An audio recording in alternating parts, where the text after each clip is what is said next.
want to find the definite integral naman, no, of this expression. So a definite integral from negative 2 to 0 of 1 over the quantity 5 minus 4x minus x squared raised to 3 halves.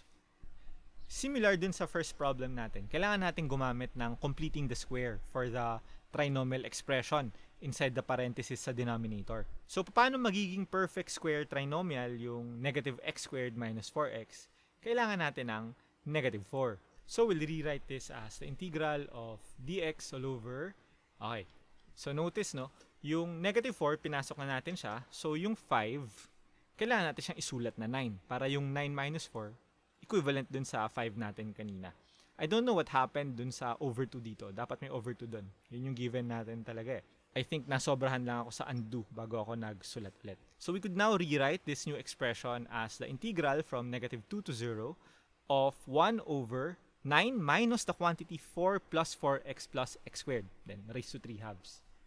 Notice yung 4 plus 4x plus x squared, pwede na natin siyang isulat na x squared plus 4. X plus 2 quantity squared. So this is our new expression. Now, since we are taking the definite integral here, yung x plus 2 dito, imbis na gamitin ko siya diretso, mag-u substitution na lang din ako and I let u be equal to x plus 2 para sumabay na sa atin itong limits of integration. You don't have to do that, but baka lang mas marami kayong numbers na sinusundan at hinahabol if you don't do that.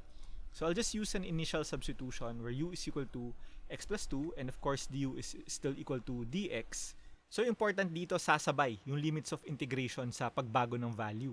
Na if x equals 0, then syempre u is equal to 0 plus 2 or u equals 2. If x equals negative 2, baliktad ko ginawa.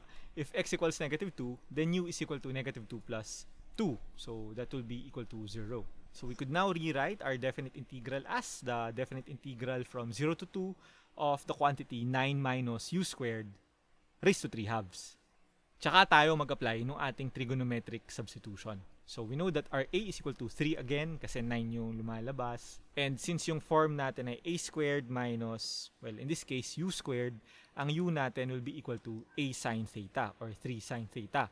Ang du natin, so derivative ng 3 sine theta will be 3 cosine theta d theta. And we're now ready to apply our trigonometric substitution. Now something to be careful here, no?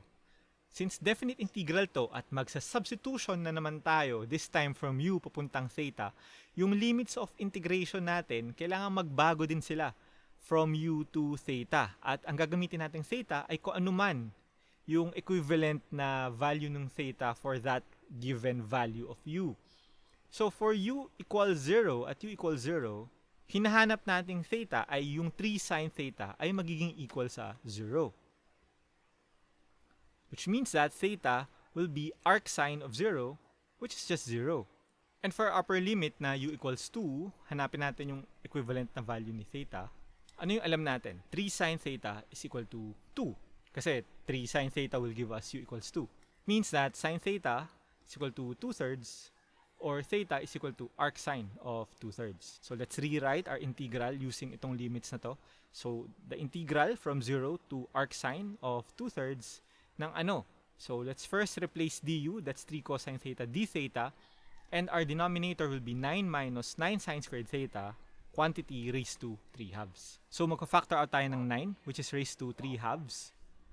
So this will be equal to the definite integral from 0 to arc sine of 2/3 ni 3 cosine theta d theta times 27 times 1 minus sine squared theta, quantity raised to 3 halves.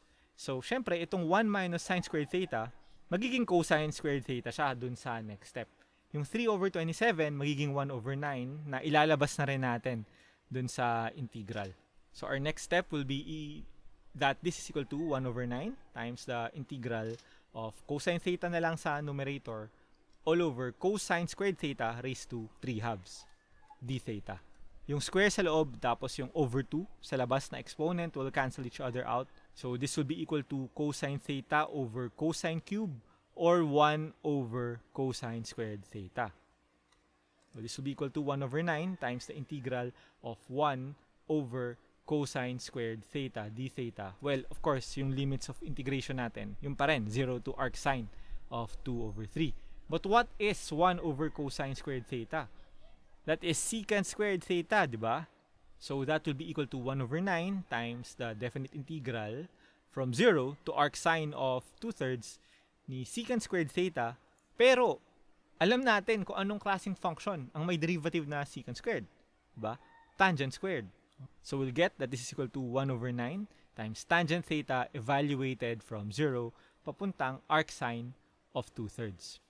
So we know that tangent of 0 is 0.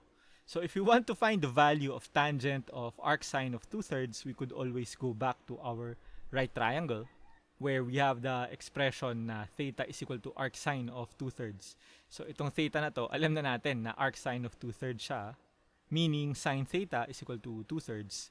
So sine theta is opposite over hypotenuse. We could assign the length na 2 sa opposite side nung angle at yung length na 3 sa hypotenuse para makuha yung third side, yung adjacent side, na equal sa square root of 3 squared minus 2 squared, or square root of 9 minus 4, or square root of 5. This means that tangent theta is equal to 2 over square root of 5, opposite over adjacent. So going back to our solution, this can be evaluated as, sine theta is 2 over 3 and tangent theta is 2 over square root of 5 as per our result. So our expression will be equal to 1 over 9 times the quantity, 2 over square root of 5 minus tangent 0, which is 0, or this is equal to rationalizing 2 times square root of 5 all over 45. And this is our final answer. So that's it, no, for this set of examples for this topic. It's actually one of my more favorite topics sa integrals, itong trigonometric substitution, kasi ang galing, no, na you could move from x to theta, then pagbabalik ka na from theta to x, gagamitin natin yung right triangle identities natin, Pythagorean identities natin. And as always, I encourage everyone to keep on practicing these problems, and hindi lang tayo mag-stick, no, dun sa mga dinidiscuss natin sa lesson videos.